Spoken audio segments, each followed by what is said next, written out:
اللهم بارك على محمد وعلى آل محمد كما باركت على إبراهيم وعلى آل إبراهيم إنك حميد مجيد. میرے محترم بھائیوں، دوستوں، بزرگوں، الحمدللہ اللہ کے گھر میں تشریف فرمائیں. یقیناً آپ کو بہت وقت گزر گیا اور آج آپ نے الحمدللہ مفتی محمد ذاکر صاحب جو ہمارے شہر کے مفتی ہیں اور حضرت مفتی احمد خان خطاب رحمۃ اللہ علیہ کے جانشین ہیں، ان کی زبان سے ہمیں آج وہ باتیں معلوم ہوئی جو اب تک معلوم ہے. آپ تھوڑی باتیں سنیں، جو چیزیں مختصر طور پر مفتی محمد ذاکر شہر مفتی نے بیان کی ہیں، ہم لوگ اس کا علم نہیں. اللہ ان کو جزائے خیر عطا فرمائے.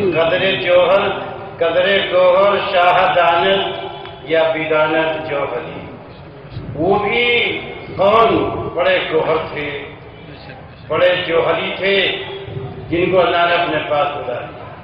علوم کے خزانے تھے، عمل کے خزانے تھے. مفتی احمد حسن خطاب رحمۃ اللہ علیہ سے میرا تعلق بڑا تیرانہ رہا، بہت لمبا رہا. وہ عملی انسان تھے، وہ لسانی زبانی انسانیت نہیں رکھتے تھے، وہاں سب عمل تھے. الحمدللہ ان کی اولادوں میں اس کا اثر بول سکتے ہیں. اللہ کے بول خودداری کھول کھول کر بھری گئی تھی. الحمدللہ وہی نعمتیں ہمارے مفتی محمد ذاکر صاحب شہر مفتی تک منتقل ہوئی ہیں. خودداری بھی ہے جو صاحب ایک مفتی کے لیے ہونے ضروری ہیں.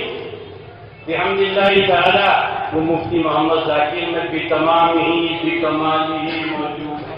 زیادہ وقت نہیں کروں گا، چند چیزیں بیان کر رہا ہوں. یہ مفتی کا مقام چھوٹا مقام نہیں، یہ مسند امامت چھوٹی چیز نہیں ہے. اگر امامت کے اوصاف سے عاری ہے خالی ہے تو اسے اللہ اکبر کہنا مسئلے پر صحیح نہیں ہے. دوستوں فتویٰ مفتی دیں گے. اگر مفتی کے اندر اوصاف مفتی نہیں ہے، تقویٰ و طہارت نہیں ہے، خشیت نہیں ہے، خدا رسول کی محبت نہیں ہے، اتباع نبی صلی اللہ علیہ وسلم کی کمالی نہیں ہے، فتویٰ دینے کا حق نہیں پہنچتا.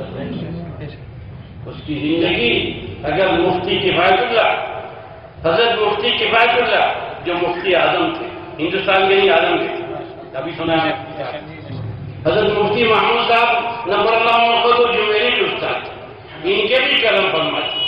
سمجھے فقیرانہ زندگی گزارنے کے لیے گئے. مفتی احمد حسن خطاب رحمۃ اللہ علیہ فقیرانہ زندگی گزارتے لے گئے. ایک پردہ بیچ محل تھا. اگر کسی مدرسے کے شیخ الحدیث ہوتے، کسی مدرسے کے فقیر ہوتے تو لاکھوں شاگرد ہوتے. لیکن الحمدللہ گمنام زندگی گزاری، ایک حکیم اور ایک طبیب بن کر زندگی گزاری. لیکن اللہ کا کرم ہے کہ ہم کو ایسا بکالت بے نظیر جوہر عطا فرمایا. یہ اللہ کا بہت بڑا احسان ہے. یہ بیٹھے ہیں ہمارے عزیز مفتی محمد ذاکر مفتی شہر. یہ اللہ کا فضل و کرم ہے. بس میں گزارش کروں گا کہ حضرت مفتی صاحب کی دوستوں ایصال ثواب کے لیے مجھے چند جوان ملے. مولانا کامل صاحب ہم مفتی صاحب کی نماز جنازہ میں شریک نہیں ہو سکے، بڑا رج ہوتا ہے.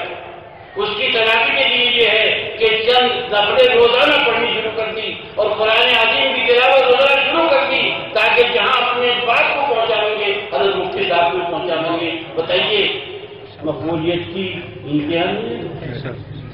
اس لیے گزارش کروں گا کہ ہم سب دعا کریں اللہ رب العالمین اس گھرانے کی حفاظت کرے. اللہ رب العالمین مفتی صاحب کو اب اللہ تعالیٰ اپنی شان کے مطابق اپنی رحمت میں جگہ عطا فرمائے.